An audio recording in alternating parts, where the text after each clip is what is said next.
Welcome to the Who Anime Podcast. Hope you enjoy listening.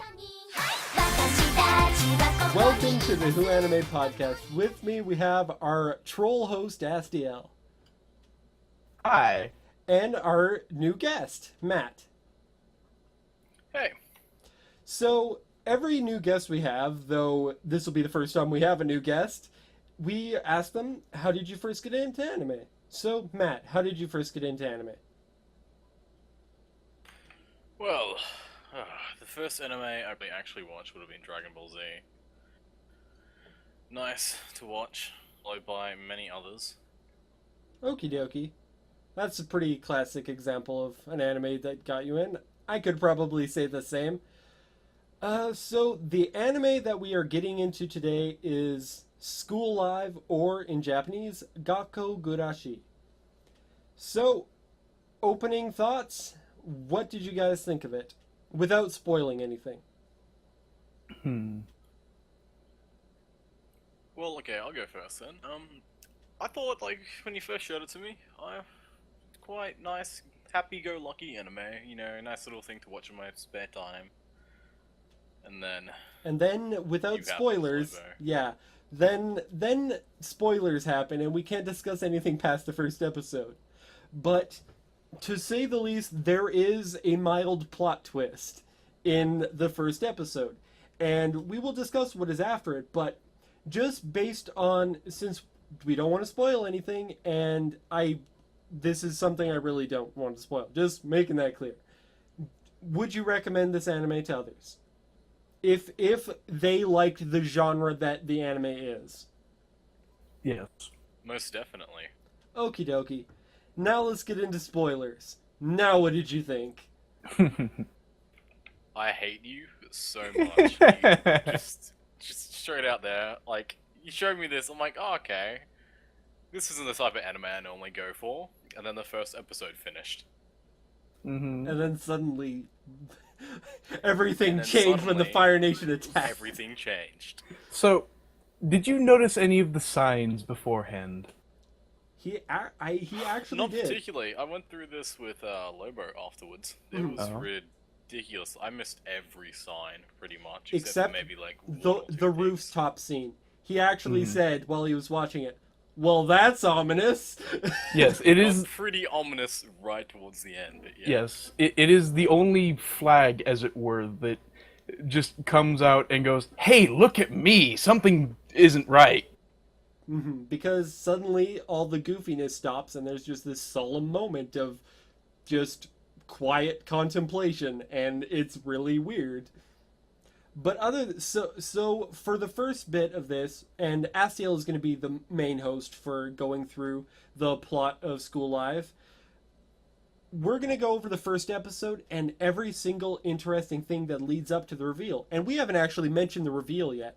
So, Astiel, what are some of the first things that leads into the plot twist before we mention it? Well, first, when Yuki is in class and she leaves to go to the nurse's office... That is technically not the first thing. Technically, my thing is the first thing. What is your thing? Okay, well, we'll discuss my thing first just because it is chronologically what happens first. And that is when Yuki goes to say good morning to everybody, the character Miki is reading a Stephen King novel. Oh, right.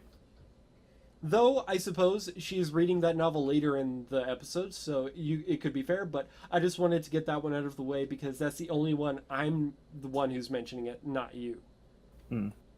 But, go on. Anyway, after that, when Yuki's getting out of class, the camera sort of goes from the back of the room and shows the blackboard and some ominous writings on it. There was something that I can't quite remember that was in mildly broken English. That wasn't particularly important.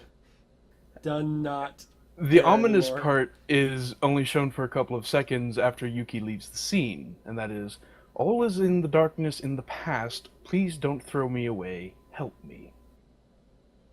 Yes, very ominous indeed, though very easy to miss. And what happens next? Let's see. Well, there is Kurumi's possession of a shovel in the club room, and later on she mentions that it has a sharp edge. You know, shovels, well, they're kind of blades, they usually don't have a sharp edge. Now, following usual anime logic and the facade that the work is presenting in the first episode, that can just be seen as a weird quirk. Mm-hmm. So, yeah. But it is odd. The first odd thing that cannot be overlooked in that sense would be in the scene right after you hear Taromaru, their dog, barking. And what do you hear right as he barks? Wind noises, despite all of the windows are closed. And a few seconds afterwards, when they leave the scene, although it is somewhat obfuscated by the lighting, the windows are broken in the background. All of them. Mm-hmm. Though it is very hard to notice. It does go by quite quickly. And again, I would just like to... And for those listening, Matt is going to be a part of this. It's just these are things he didn't notice, so he might find interesting. So we're going over them now. Mm-hmm. So after that, what was there to notice? A desk barricade in the hall, like just blocking off a section of the hallway. Though that can also be overlooked considering the fact that it is a common Japanese or generally school practice to keep unused desks at the end of a hallway. And you'd had not a clear shot of that, so it is possible that those could have been stacked up desks at the end of a hallway for just storage purposes. Yes, I suppose so. So after that? Well, the next thing is several times, 4 in fact that I counted. Sometimes when the camera is outside, it goes over the the courtyard of the school. You skipped one. Which one? The way Miki would enter classes. It was a little bit odd how she just kind of disregarded all the students whenever she would open a door. Yes, there's that as well. But anyway, go on.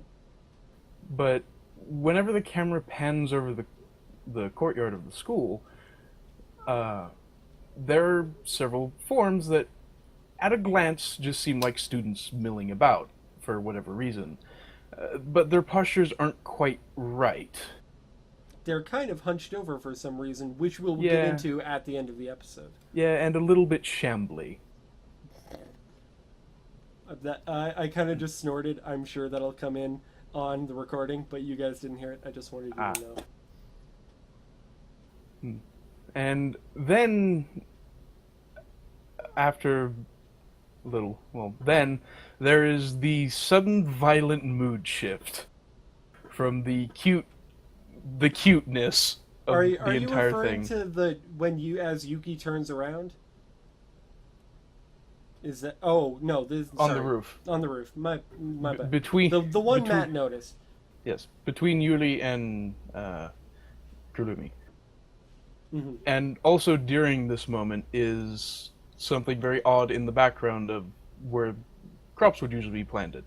And that is a single white cross with a ribbon tied around it, and it being... Now, what is your argument to counter that, Lobo? My argument is it could have been, not that it was, but that it could have been wood put in a planter box specifically to help vines grow around it. It could have been that. Yes, it could have been. And considering the tone of the anime up to that point did not hint at anything like that, of course I thought, that could be what it is. But it isn't, because the show obviously isn't about that. Yeah. And after that, I believe the only thing that is left is the thing Yuki says just before she goes back to the classroom to get her backpack. Yes. A very touching moment. And for anyone who's genre savvy, you kind of know what things like that can... They're sometimes referred to as death flags. Or flags of some kind. Yes. Matt, did you notice the death flag? Nope, not Not at all. That was when Yuki went opened the store and like peeked her head in and said, "I love all of you guys." And everybody is confused why she was saying that. Does that ring a bell, Matt? That rings many bells. She does that more times. Are we talking about the moment where Yuki says that to the little, No, just school she club? says it to everyone. Just before she goes back to the classroom and then Miki goes after her for the reveal. On top of the roof? She just says, "Guys, I love all of you." And everybody's like, "Where did that come from?" And then Yuki's just like, "Well, I just feel like I need to say it more that I love you guys." And they're like, "Okay." And then she leaves. Yes. And then Which, and that leads us to the reveal. Astiel, what is revealed to us? the reveal is that the school living club is actually a group of survivors in the zombie apocalypse And it turns out that that hold Yuki themselves up in a very advanced school. And it turns out that Yuki, everything we've been seeing has been her delusion about the world, and it's her way of coping with it. Mm-hmm. So, Matt, zombie apocalypse. Are you a fan of the genre? I wouldn't say I'm an avid fan, but I do quite enjoy my, every zombie apocalypse every now and again. And this one, I could make an argument for it being probably the best zombie apocalypse anime that has ever been made. Just because it's not a genre that pops up a huge amount in anime, but the examples of it that have the popular examples of it that have been done have not been done well. And my biggest example of that is High School of the Dead, and I'm sure there are people who will compare the two. But Supersonic boobs. make no mistake, they are two completely different anime that have two different entirely takes on the zombie apocalypse genre. In fact, while High School of the Dead probably focuses more on the despair of the situation, School Live actually focuses on the hope. Basically, the hope that they are still there, so there's still something they can do. And not everything has ended. But that about sums it up for the summary of the first episode and what the show actually is about. So, then I guess we'll get into more of the story. Astiel? Okay. Okay.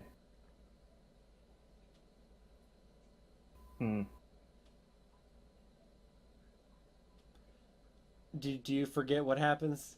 No, I'm just trying to decide how to go about doing maybe it. talk about Kurumi. She's the Good thing you had a main big character gap of the there, so second you just episode. Yeah. spit out. Yeah. Anyway, so after that, it goes about its business being the whole zombie apocalypse thing and dropping the facade entirely, obviously. So, in the next episode, there is the test of courage, in which Yuki decides that something fun to do would to go about the school and to, well, have a test of courage, as it were. Which During the night. in Japan is a normal thing that is done Yes. on summer nights, and you basically just go out in the dark and have fun. Yep. Though the interesting thing about this episode is it both begins and ends with a sort of flashback to Kurumi and and day zero of the zombie apocalypse and everything that happened. You see how she used to be in love with a senpai of hers, and unfortunately, things happened. Yes. So, it also provides insight as to how Kurumi herself copes with her situation. She is the protector, the warrior type. She is the one with the shovel. However, she has to sort of put on a mask, so to speak, or basically she has to see the world differently than it is in order to be able to cope with what she's doing, which is taking care of zombies. Yes. And to do that, she has to see them not as people, because she can't stand the thought of hurting people like that. Yes, and the show does a good job through the animation of showing when it is shifting to this perspective with the purple miasma and haze about the zombies and what have you. Mm-hmm. What did you think about that, Matt? Apart from the miasma, that actually made them look very ominous and evil. If you look closely enough, you actually notice a slightly different style of animation between the zombies in general, and then what you do with all the other characters. They're less alive, Yeah, and more dead as they are. because very true. Because part of that is sort of showing that Kurumi cannot see them as living beings. The only way she can cope with the situation is if she views the world like that, which is a very interesting contrast to Yuki, who views everything as sunshine and rainbows. So I think that's a really interesting character dynamic between those two, because both of them have coping mechanisms that involve seeing the world differently. But anyway, moving on to the third episode, which starts with another flashback to day zero. Well, something I would also like to touch on during the second episode is that we get to see Megune, or Sakura Sensei, her full name being Megumi Sakura. Mm-hmm. And how... Sorry, I just have to say, Megune Janakute Sakura Sensei desho. Yes. Anyway. Yes. So, we see... So, primarily in the library, we see how... Actually, I might have broached the subject prematurely, as it were. Because we haven't actually discussed that reveal yet. Yes, no, yeah, we haven't. And it isn't super duper apparent in that scene. In fact, the only places I would say it's ever super apparent is in the reveal moment, because up until then it is rather, there are moments that are telling.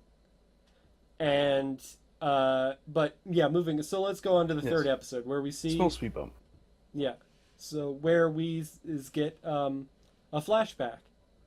Yes, to day zero, primarily from the perspective of how are we going to address Megumi her exactly? Sakura. Okay, from the perspective of Megumi Sakura, going through, well, it's day zero. Anyone who's familiar with the zombie apocalypse genre knows that that is the day of infection. That is when everything goes and hits the fan. Yeah. And you in that moment, there's like the obvious things of like there's a lot of ambulances and police cars going by, and people are trying to contact you on your phone for some reason, and there's horrible news about like brutal crimes being committed. Yes, and the somewhat clueless anchor talking about riots and what have you, despite the fact that there are several people hunched over eating another person in the video. Yeah. And after all that, where does it go from there? Because I actually don't remember. They go to the rooftop. Ah, yes. So we go to the rooftop. We see in full detail what happened with Kurumi and And with Yuki. Yeah. Right. So how do you think that episode was done? I guess we could just discuss each episode individually until they get to arcs of an episode, sort of. Like 10 through 12 will definitely be one discussion. Yeah. Okay, so I thought it was a pretty good flashback. What did you think, Matt? Matt? Yeah, sorry, I'm just trying to think. A good thing we had a big break there. Sorry, it's just we don't want to have a bunch of empty space in the podcast. Well, it doesn't matter because you can just cut it out. I'm not going to cut it out. It's too much. Lobo's- We're 20 minutes in. That's past the point where I'm willing to do edits like that. Yes, Lobo's lazy. Lovely. Okay. Well, episode 3. Let's see. Enjoyable. I believe that it was actually probably one of the better flashbacks, considering how it worked. It just actually showed Megumi's side of things throughout the thing, and how caring she actually was as a teacher, and actually, helped everyone out. Of course, another interesting note, and this will be the first time I mention it, the anime actually differs from the manga in quite a few places, this being one of them. If I remember correctly, there was no Day Zero flashback with Megumi in the original source material, which I think lends the anime to... Partly, it's kind of looking to fill out time, but at the same time, it's actually a really needed flashback where you get to see really good information, and it's overall just... It doesn't feel like a filler episode at all. Anyway, then we have episode 4. Yes, in which we get to see how Miki Another Day Zero fit into all story. of this. Yes, how that happened, and with her and her friend Kay at the mall.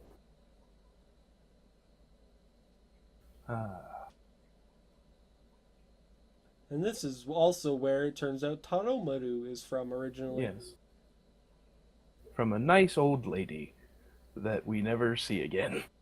Rip. Well, we see her again, but yes. We see part of her again. Yes, minus the eyes. So pleasant.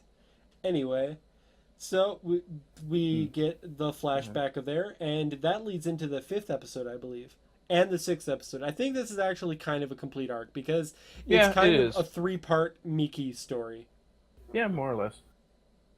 So the first part of it, which is the first episode, is we sort of see how they ended up in this situation, and you see Kay leaves Miki because she believes she can find help, and then it cuts to the school living club, and and Yuki wants to go on an outing, and that leads into the 2nd episode of this arc, episode 5. Well, it's partly to go get help. It's also because, as humans tend to do, she was starting to go a bit stir-crazy. Just being holed up, not liking both the reality and the thought of spending the rest of their days holed up in a tiny little room at the 3rd floor of a mall. Very true. And honestly, I think that's one thing that is one of the show's largest strengths, is its understanding of the psychology of a person. Every single character in this entire thing acts in a believable way. Like, every single thing that they do is believable as a human being. Like, Yuki not just retreating into delusions, that is something that I can assure you happens. Kurumi basically like putting on also a bit of a delusion for seeing the zombies as not people, and everybody really is done well. There's only a single character that I would say does not act believably, and that is their dog. That's because Taromaru is entirely too smart for his own good. Entirely too smart for his own good. And so what happens is, in the 5th episode, the group of girls from the School Living Club get in a car and they go out for supplies in a mall. And you have a bit of sort of fan servicey moments when they're trying on clothes, but it's not really anything to remark about, because it's at this show's core, it is both two things. One, it is a zombie apocalypse story, but 2, it is also a cute girls doing cute things story. It is both. But both, somehow it does both, and it does them both really well. And this is just one example where it starts doing the cute thing. Yeah. Well, also when the show is doing nothing, it's not doing nothing. It's still building on characters and things like that. And later it does the important things as well, to an extent. We'll discuss that later, but... Mm-hmm. And so, after that, as they're leaving, Taromaru and Yuki both want to go back into the mall for some reason. They think they heard somebody calling out to them. As it turns out, Miki was, as she's been holed up in the mall, heard them leaving, and she's trying to go after them. But before that, they, of course, find Taromaru. Well, Taromaru finds them. Yes. After having escaped from the evil clutches of Miki. that they've barricaded themselves in. Yes. As he escaped through the window above the door. Yes, and there's a moment with the cinema when, just a cinema barred from the outside to keep things in, and a tense moment from that. And that was another good character moment, and also discussing sort of like the psychology of people in a zombie apocalypse. And that's one of the more darker moments in it, which the show does get into, but it actually avoids most of the super dark stuff. Of course, the manga goes further into the darkness in a lot of places that the anime doesn't, but I think those were artistic decisions that I agree with. And I could discuss those decisions afterwards, but that's not the focus. We're talking about the anime. Yep. So, yes, there's that. So, they rescue Miki. We're not going to go into details, or else this will take forever. Yeah. And they bring her back to the school, where Yuki starts showing Miki around and explaining that, hey, like, this is this and this is that. And all the while talking to Megumi Sensei. Or Sakura Sensei, however you wish to call her by. Yes. And then Miki asks the question, who are you talking to? Because, as it turns out, Sakura Sensei is a delusion just like a lot of everything else that Yuki sees. Yeah. So, Matt, how did you feel about that reveal? I was shocked, again, like the first episode. Like, I expected her to be there throughout the entire thing. She's that little helping hand. There's one or two slight bits when you think back on it where she could be a delusion. Basically, like throughout the entire series, sorry for interrupting you, but I'm just elaborating on something you said. Throughout the entire series, she sort of appears and disappears without walking into the scene. She's just sort of either there or not there. Yes, and then there are other little things, like the fact that you have... I'm just going to mention upon the appearance and disappearance of Megumi. It is mentioned multiple times that she does not have much of a presence. She could just be one of those quiet characters in the background that, just fades away. Yes, and that is one of the main obfuscation. That word. Obfuscation. Very lovely word.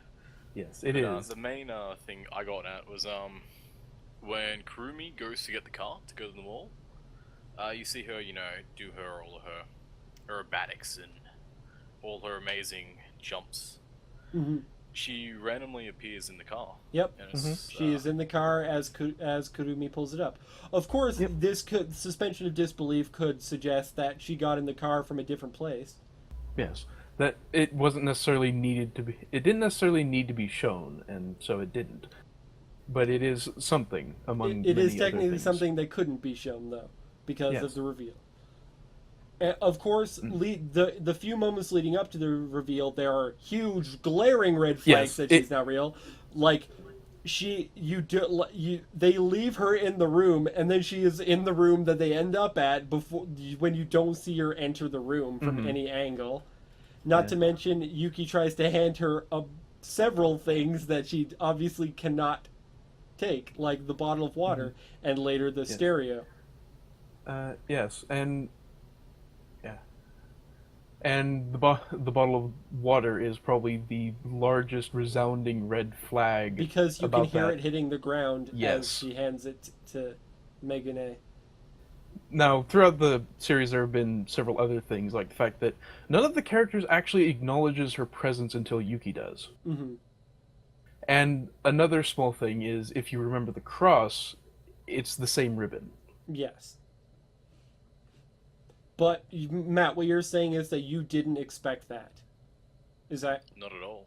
Okay. Astiel, how about you? Did you expect that?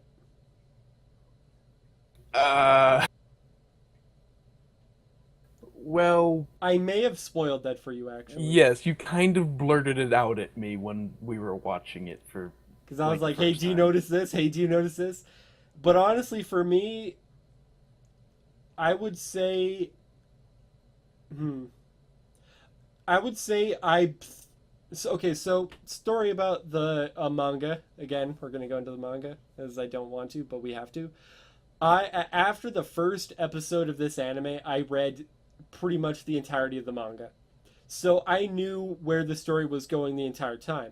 However, in the manga, I would say the signs that she was not actually there did exist, because multiple times people would talk over her. And it was more obvious than I think it was done in the anime. However, I think even in the anime, I was still a little suspicious. Yeah, there were a couple moments where people talked over her. But Things like I mean, that. there was the fact that like everybody's thanking Megune, and oftentimes you'll hear Yuri saying, "Well, Megune is with her, so she'll be fine." Mm-hmm.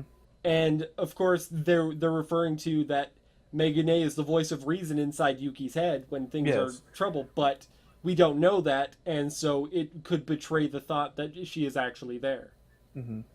And for things like episode 2, it also gives an interesting thing to think back on when you realize the truth of the matter.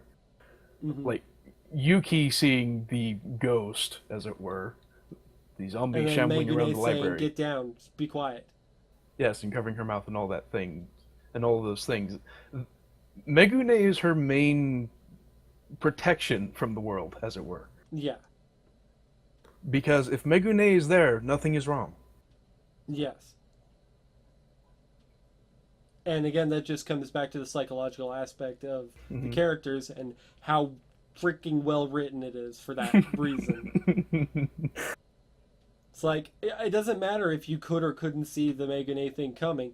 The reveal, even when I saw it coming, was still very shocking, and I could feel it. Because the music was just going, it just goes, and it's just like, oh my god, the world is just coming undone, oh god. And of course, within this episode, we also see, or this part, as it were, we also, actually, do we see basically how Megumi died? Which is, apparently she died protecting them, and Yes. yeah, she died protecting them. Yes, and something that I noticed, like in the series as a whole, like through flashbacks and things, is that I don't think Yuki's delusion started until that incident. It didn't. No, they specifically stated it didn't. Yeah. Because Yuki was a sad, crybaby, basically, until that point. Yes, and then she just snapped. Well, the thing is, you can look at this in a positive and negative light. The negative light, you can be like, well, yeah, she snapped, she lost it, she went insane. Boop, boop, boop, she went crazy. That's the way you could look at it, but the way I look at it is that Megune was the one keeping everybody calm, keeping everybody happy for the most part, and when she was gone, Yuki realized in her subconscious that she needs to be the one to do that now. So I don't consider it her going insane, because it is very clear towards the end of the series that she is most certainly not insane at all. Yeah, In fact, she's the one calmest in situations of crisis, which we will get into. yeah, it is unfair to call it insanity or anything like that. It is purely Up to the when you know, it is very fair to call it insanity when you don't know, like what is going on. But it is also just very much a coping mechanism and a manifestation of severe PTSD. Yes. but I do not believe that her. Basically, if she was insane, that's where you would attribute the positive attitude to, but that is not the case. Her positive attitude is just what she decided to do. Her coping mechanism is just helping her be positive like that. Mm-hmm. So, all of that, what do you think about all of that, Matt?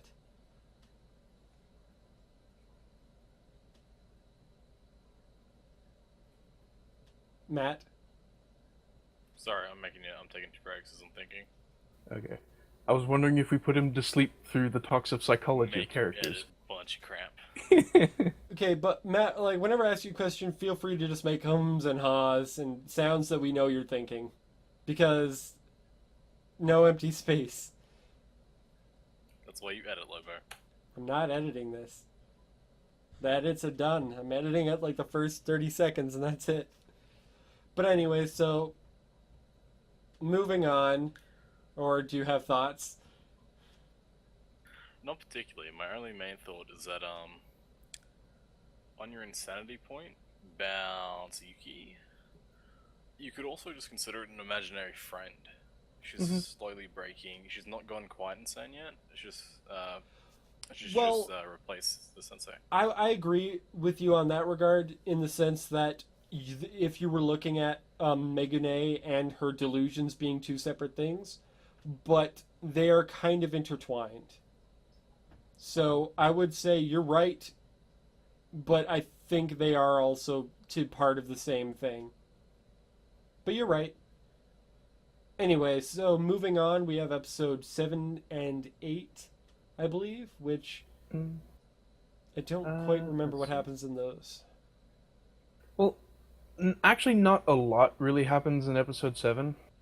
Oh, except for a very important... Discovering the key. Yes, that happens towards the end of... Well, somewhere in episode 7. I don't remember exactly where, but things. There's when Yuki crashes into the Towards the cabinet and then... And they write exactly. the letters, which lead in onto the last episode. Well, the letters aren't necessarily important, but yeah, they kind of are. They're very important if it's going to be a second season. They are, but the thing is, again, I'm going to say the manga went a different route, and 100% the letter comes into huge play in the manga. But I won't say how, but it does. Yes. Also, Anyway. Kurumi catches a pigeon. She catches a pigeon. But aside from that, there is actually at least a mildly important moment with Yuki, where the facade cracks momentarily. Right. When she realizes that there were the 4 of them in the car, being her, Miki, Yuri, and Kurumi. And then how could Megami have been there? yes, and the car only seats 4. And then they kind of feed her a lie about her walking home. Yeah. And she has to go off on her own for a little while to attempt to piece everything back together properly. Mm-hmm. But she comes back smiling and energetic and ready to tackle everything. Mm-hmm. So that about covers it for that episode. Then the one after, they do the search for... they search for what the key goes to. Mm-hmm. And... Also, I would like to add, in the ever-changing opening scene for this episode, they add... They never actually touch on whether or not Megami just died, as in she succumbed to her injuries and couldn't go around anymore. Or if she is still... Yeah, and they very blatantly taunt you in the opening, where in the scene she would normally pop up, there is what is most definitely her as a zombie. Do you mean in the opening anime? Yes, in the opening animation. The ever-changing opening animation. No, we're not getting into that, and that doesn't change until after. I'm pretty sure it's episode 8. What changes... what changes is instead of it being her just standing there with sakura petals floating around, it goes to the cross that is her tombstone. Okay, I'll take your word on that. It is only after it is revealed that she is, in fact, still infected that it changes to an infected version of her. Hmm. And it is also, but it is also around this point that the wipe animation for the opening switches to zombie hands clawing across the screen, Yeah. which is really hard to notice because I didn't notice it until this watch through of it. Hmm. So anyway, the search for the for the thing that the key goes to. Yes, and they find it. Yuki finds it because Yuki finds everything, Yes, and and secret hidden panel that obviously isn't meant for everyone. and it turns out that there lists evacuation plans and what to do should a viral outbreak happen of such a thing, which is exactly what happened. Yes, and the document mentions specifically biological weapons. Yes. It mentioned specifically that the school was involved with the biological Yes. weapon and was actually constructed as a safe house for any outbreaks that occurred. Hmm. Which suddenly Yes. makes sense why all of the Yes. Why a random high school amenities. why a random high school has solar panels all over the top, has has the room and tools required to just grow crops in a sustainable way, and also a very uh, sophisticated water filtration system. Now, any as even the characters say, any one of those things you could overlook for a fairly well-off school in a technologically advanced country like But Japan. not all of them together. Yes. And not, especially not in a zombie apocalypse. Mm-hmm. It is way too convenient, which I am sure many, many people, anybody who still had complaints about this anime that were still watching it, their complaints would have been answered then. Because I'm sure one of the complaints was, how do these girls still have electricity and running water and all of this food? Mm-hmm. And the answer is, yeah, how do they have that? That's the answer that it gave them, and that's a great answer. Mm-hmm. Because it turns out, yeah, no, it was planned. You're right, this is suspicious. It's suspicious for a reason. And it just leads, that just is part of what makes the thing so well written. Because, like, every problem that you could possibly have with it, it accounts for, more or less. Except the dog. Yes, the dog is just there. Yeah. Mm. So then we get to episode 9, which is the breather episode. That's Yes. let's have a beach party episode because every anime has to Yes. have one. Yeah, and Although it's mostly just things of note that I would like to mention is that the camera angles during the entire thing are very, very careful to not show anything off of the roof. Every single camera angle is like level with Huh. the roof level.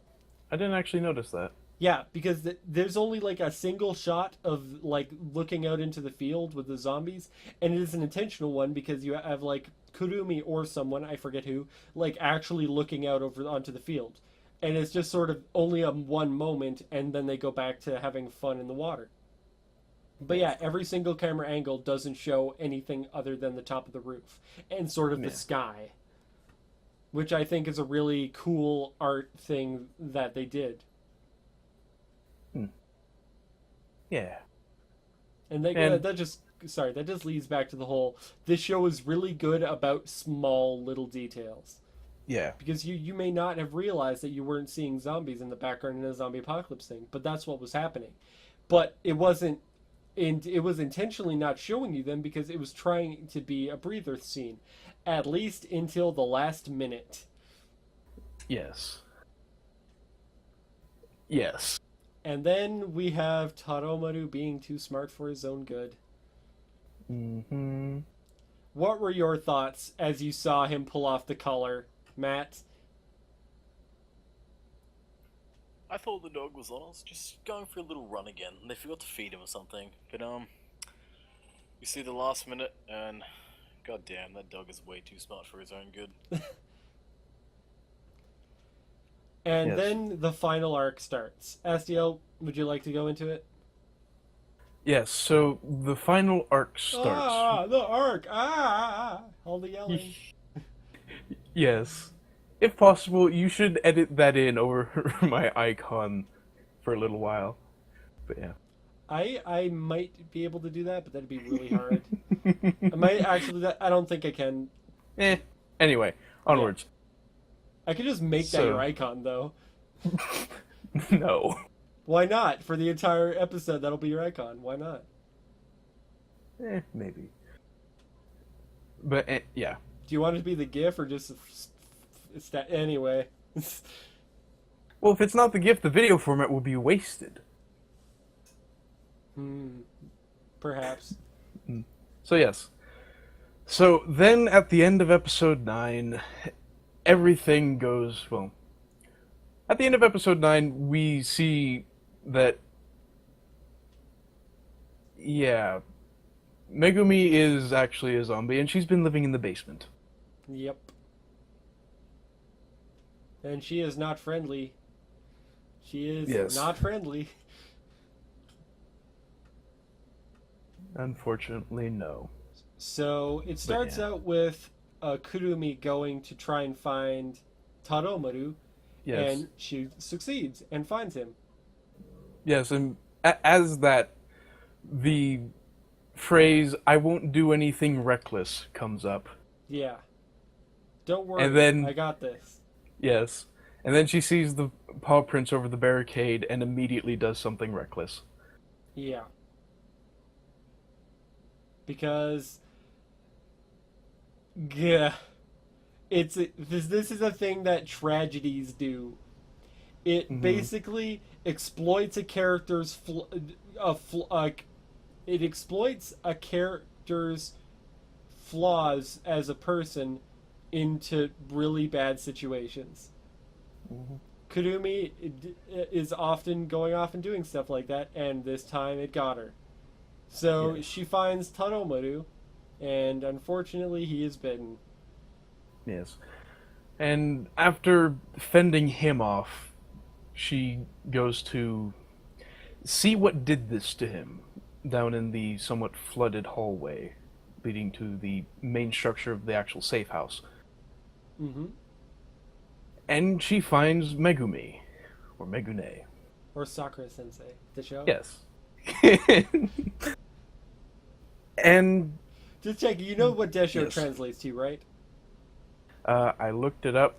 You know what it translates to, Desho?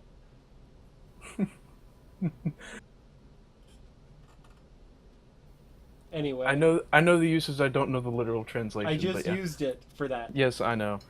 Anyway. It means right. Like right? Okay. Like a question? That's... Okay. Nah. Okay, so... Nah. Please. Sorry, okay. Go on. So yes. Despite her... against her better judgment, she tries to take on Megumi Sensei, and unfortunately, her self-made illusion breaks as she tries to swing. Yes, the facade cracks. She has a shining moment where she sees her as she once was, and that's... yeah. And then it fades to black, and a chomp noise is played. Yeah. And then Kurumi makes it back upstairs, and then and then everybody's worried that she's bitten, and then the barricades start breaking down because you know what Yuri just had to say? Don't worry, the barricades were built with like Sakura Sensei's love. They won't break. Yeah. So there's another death flag. Don't worry, love, hope and love will protect us. And the anime is like, no, that's not going to protect you. Lightning strikes, zombies get in, everything's going to hell. And next episode. Yep. Everything ratchets up to 11. Yep. And then you get to the next episode. And then the screaming starts. Yeah. So everything's going to hell. It's one How of about the we don't go into thunderstorms. super detail about what happens in this, just because Yes, a dark this story. is getting a little Stormy long. Night. This is getting a little long. We'll just everything goes to crap, and everybody has a good character moment. And by the way, I am just going through this because I want this to stop at an hour.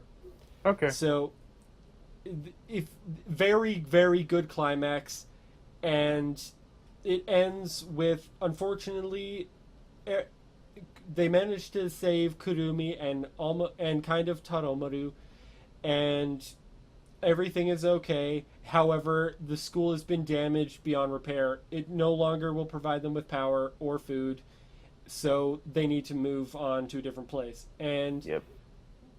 just before that happens, they're seeing if Taromaru is okay, and he unfortunately is not okay. Yes, he succumbs to his wounds, despite being cured by... The vaccine, Yes, vaccine, that word. yes. Although we didn't talk about it, but it doesn't matter because it was talked about before. Yes. There's a funny example of a Wikipedia article that I was reading, Okay. and it just has to do with how we were just talking about it, but I can talk about that later. It's just, Okay. It was kind of funny the way I was reading it, but anyway. Yeah. So that, and then they head out in the car and set off for a brighter tomorrow. Yes. So, So, Matt, or Plagued, whichever we decide to call we're you. calling you Matt. What did you think of the anime as a whole? As a whole, I thought it was quite enjoyable. It's definitely not your average zombie apocalypse story, and quite enjoyable. Yeah. It's not your average anything, really. It's not your average cute girls doing cute things story for sure. I really hope nobody watches it for that reason. That it's they will be upset more so than with Madoka, because with Madoka it is at least creepy before crap happens. Mm-hmm. Although I'm pretty sure several people have been introduced to the first episode under that premise. I try very hard because I can't get enough of people's reactions on the reveal of the first episode, because they are the best reaction. Like, it's just, I want to see all of the reaction videos to the first episode, because I think the first episode is one of the, something that I'll say a lot for anime is I judge anime a lot based on the first episode, because sometimes if the first episode doesn't do it for me, I'll stop watching it after that. But sometimes the first episode of anime can be so good, it's just jaw-droppingly good. And this is one of those anime that has such a good first episode. So, yeah, so you liked it, Matt? Anything in particular you liked? I really felt like this was a very enjoyable thing, especially with all the plot twists. Like, it was ridiculous. I thought one thing was going to happen. I thought one character was actually a proper character, and then, no. This rug went straight from underneath my feet. It's ridiculous. It's great. Well, I hope good shows can do that. Yep. So anyway, now let's talk about a few of the other aspects before we wrap things up. So, there's the music. What did you guys think of the music involved? Background music specifically, not the opening song. We'll get into that after. Yeah. For me, I think around episode 6, because of a stark contrast coming up, that being the, very blatantly English song on the CD player and all of that, I realized that, for the most part, the soundtrack is actually kind of like a good movie score. That being, it's good, but it doesn't distract you from anything. It complements anything that's going on. And if all goes well, by the end of it, if someone were to just randomly play that song again, it may or may not recall the moment, but you will have a very strong recollection of the song itself, despite not necessarily knowing where it's from. Especially one music box song in particular, which is very cathartic for its use in the anime at every single moment that matters most for that song to happen. It happens at both the big ups and the big downs. So that's that. Other than that, the opening theme was fantastic for this show. Not necessarily for how it was put together, which I still liked a lot. It's a fun, energetic song. But the fact that it's a fun, energetic song over the content of the show. But it's intentionally contrasting the show. And all the while having the animations change to be slowly darker and more Yes. upsetting. Yeah. So what did you think of the music overall, Matt? I'm just gonna have to go with what SCL said. It was very complimentary. Like, everything worked very well together. There was no very particularly jarring parts. So, yeah. Okay. And then we have the voice acting, which, again, I think was really good. Yeah. I almost have no problems with the voice acting, but specifically the moment of incredibly high tension with the emotions. For example, like things with Miki kind of screaming to herself, or like Yuki sort of, huh, what's going on, kind of ness. All of that was done really, really well. Would you guys agree with that? Yeah. I have no issues or complaints at all with voice acting. It's just good all around and fits everything almost perfectly. And of course, the voice actors are singing the opening theme to the show, so they know exactly what they're singing the opening for. They make no illusions about the opening, that it is meant to be that way. 100%. Mm-hmm. Other than that, the last thing we would have is the animation, which again I think is just perfect for the show. It fits. It looks moe, but it is supposed to. But when it needs to not look moe and it needs to be serious, it also Yes. gets that across. So I especially liked a specific moment when Miki has just been introduced and she's talking to Yuri, and they're all, or Risan, however you want to go with it, and basically Kurumi and Risan are talking to Miki saying, hey, Yuki is like this, we need you to just deal with it because she's like this. And then Miki's like, no, we need to help her, she needs to be fixed. And you can see that Yuri is really, really upset with this, because her face, like she's making a fist and her hand is shaking. She is clearly upset about, like, you don't know, how could you know, you haven't been here. And it's just interesting seeing that, like, the kind of calm, collected character getting so upset over something, but it only coming across in the animation.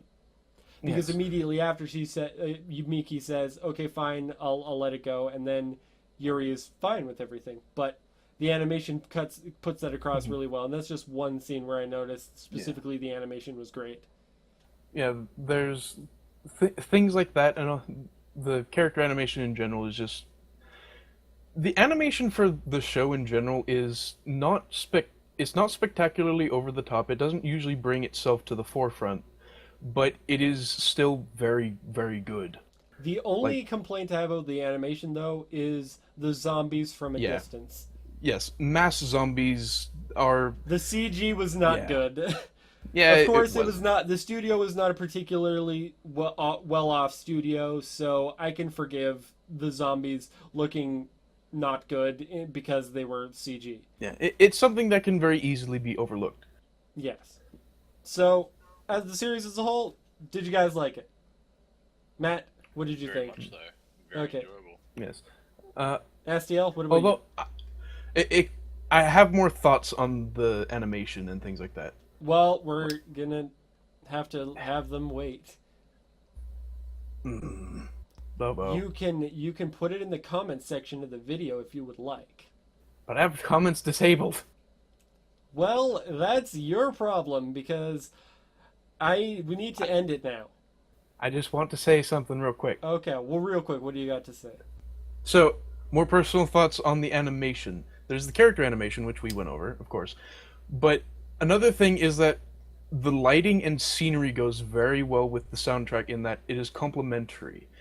The lighting in concert with the music sets almost always the perfect tone. Yes, I agree with you. A very good example of that would be in episode 1, the reveal of episode 1, when Yuki slowly turns around and suddenly all the bright yellows turn to blood reds, and it's just gah. And then you hear the quiet little music box sound that anybody listening to this is just about to hear.